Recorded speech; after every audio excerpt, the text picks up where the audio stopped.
Letter 11 to Brother Hubert.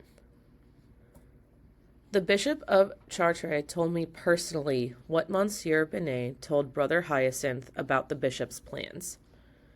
He wants to lodge us in the house at St. Vincent's, which will be quite inconvenient, because it has neither a courtyard nor a garden, and where it seems to me you will be very uncomfortable. Brother Hyacinth says the opposite.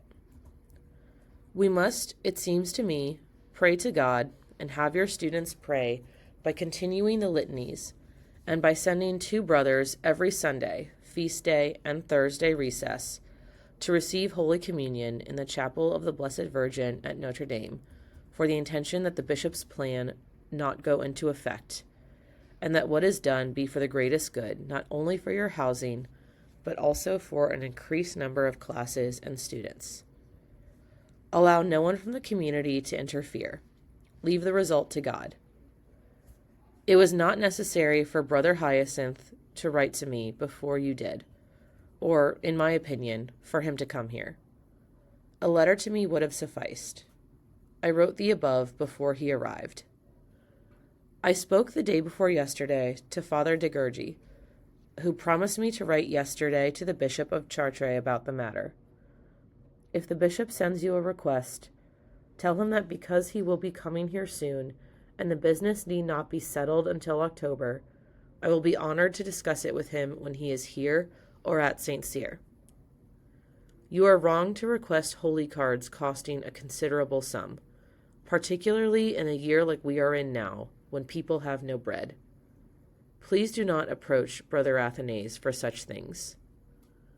With regard to what the Bishop of Chartres told you, that people in several places are asking me for brothers, it is true, but they want to establish communities of 2, which does not suit us. I will not have them. They would destroy our community. Please do not stop to talk to the brothers so much. Unless you take care, you will miss your exercises to talk to them, and that must not happen. I realize that we must have the brothers give an account of their conscience, and that we must strive to resolve their difficulties. But there is no need for these long interviews in which numerous, external, even harmful matters are often spoken of, frequently without our being aware of it. Watch out for this, for I will do the same. This article is more important than you think.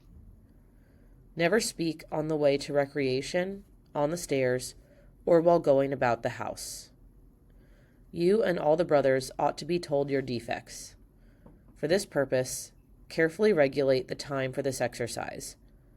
You ought not to read, write, speak to anyone, or do anything else during this exercise. Here, as well as during the accusation of faults, you ought to be completely attentive to what is being said. Either you or Brother Rene must choose Wednesday as the day for communion. I do not know how you both expect to receive communion on the same day and to leave the house together to go to confession. He ought to go to confession only when the others go, and you 2 ought to make it a point to go on the same day as others. All these private devotions are inappropriate. It seems that you seek bodily comfort a great deal. Guard against this. Make no plans about external matters without proposing them to me beforehand. This is important. Do not so easily listen to what the brothers propose to you. You are too easygoing on that score. I ask God that your community be orderly and live by the rule. Work at this. I am, in our Lord, my very dear brother, totally yours, De La Salle. The original manuscript of this letter carries neither the name of the brother to whom it was addressed, nor the year in which it was written. However, written at the top of the manuscript appears the heading, Chartres 1709. Comparison with the handwriting of Brother Hubert on the formula of his profession in 1725 identifies these words as written by Brother Hubert. This affords reasonable certainty that the letter was addressed to him in 1709. The 3 schools in Chartres were served by 7 teaching brothers and 1 serving brother. The schools were Saint-Hilaire, Saint-Michel, and Saint-Maurice. The Bishop of Chartres mentioned in paragraphs 1 and 6 is Paul Godet de Marais. He had been a student with de La Salle at the seminary of Saint Sulpice. In spite of disagreements between them regarding the teaching of Latin in elementary classes and the austerity of the community life of the brothers, the two remained good friends. On this occasion, the bishop wished to transfer the brothers from their community house to a former priory to which was attached a junior seminary. De La Salle mounted a campaign of prayer against the project, and at the same time arranged a meeting to discuss the matter with the bishop. This meeting did not take place. Godet de Marais died in September of that year, and the transfer of the brothers from their community to the seminary did not happen. Brother Hyacinth Gentien Gastignon, mentioned in paragraph 1, was born on November 1st, 1669, and entered the institute on May 4th, 1701, as a serving brother. He was changed from Chartres shortly after this letter. It is possible that he found it difficult, at his age of 40, to be under such a young director. Brother Hubert was only 25 at the time, but Brother Hyacinth persevered, becoming a teaching brother in 1723, in charge of a school in Mende, and then director of St. Denis in 1740. He died in Chartres on April 13, 1751.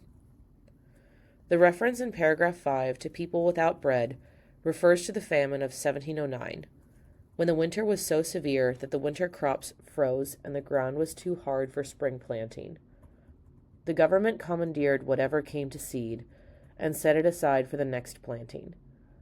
A loaf of bread that ordinarily sold for 7 or 8 sols cost 35 sols. This was a difficult period for de La Salle, who brought his novitiate from Rouen back to Paris, where the distribution of food was less stringent. Brother Athanase, Jean Richer, mentioned in paragraph 5, made perpetual vows in 1699 and became director of Chartres in 1705.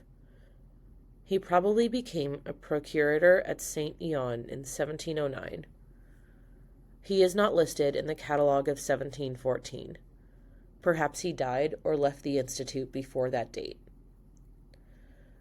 The Règle commune des Férets des Écoles Charitiennes of 1705 sheds some light on the community practices referred to in paragraph 11. The rule states that all members of the community are to receive Holy Communion ordinarily twice a week, on Sundays and on Thursdays, or on the feast day that might occur during the week. On the other days of the week, one or more brothers are to receive communion in turn.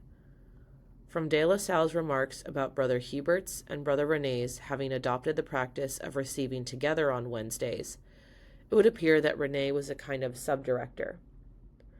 De La Salle did not want the two to be absent from the community together, which would have happened when they would spend the obligatory half hour in Thanksgiving after communion. Brother René was the first director of the school in Vence in 1711. He signed the record of Brother Barthélemy's visit to Lyon on March 4th, 1717, but is not listed in the catalogue of 1714. Perhaps the compiler of that listing of brothers wanted his name forgotten. The history of the House of Lyon speaks to a certain erstwhile good religious who left the institute in 1720 at the instigation of the mayor of that town. This religious had some brief training in medicine, and may have aspired to practice as a doctor. According to the community history, he never did enter the medical profession, but he did try to become a hermit and was rejected by the clergy. He finally became some kind of guardian of property, and while fulfilling this job, he was killed by some shepherds.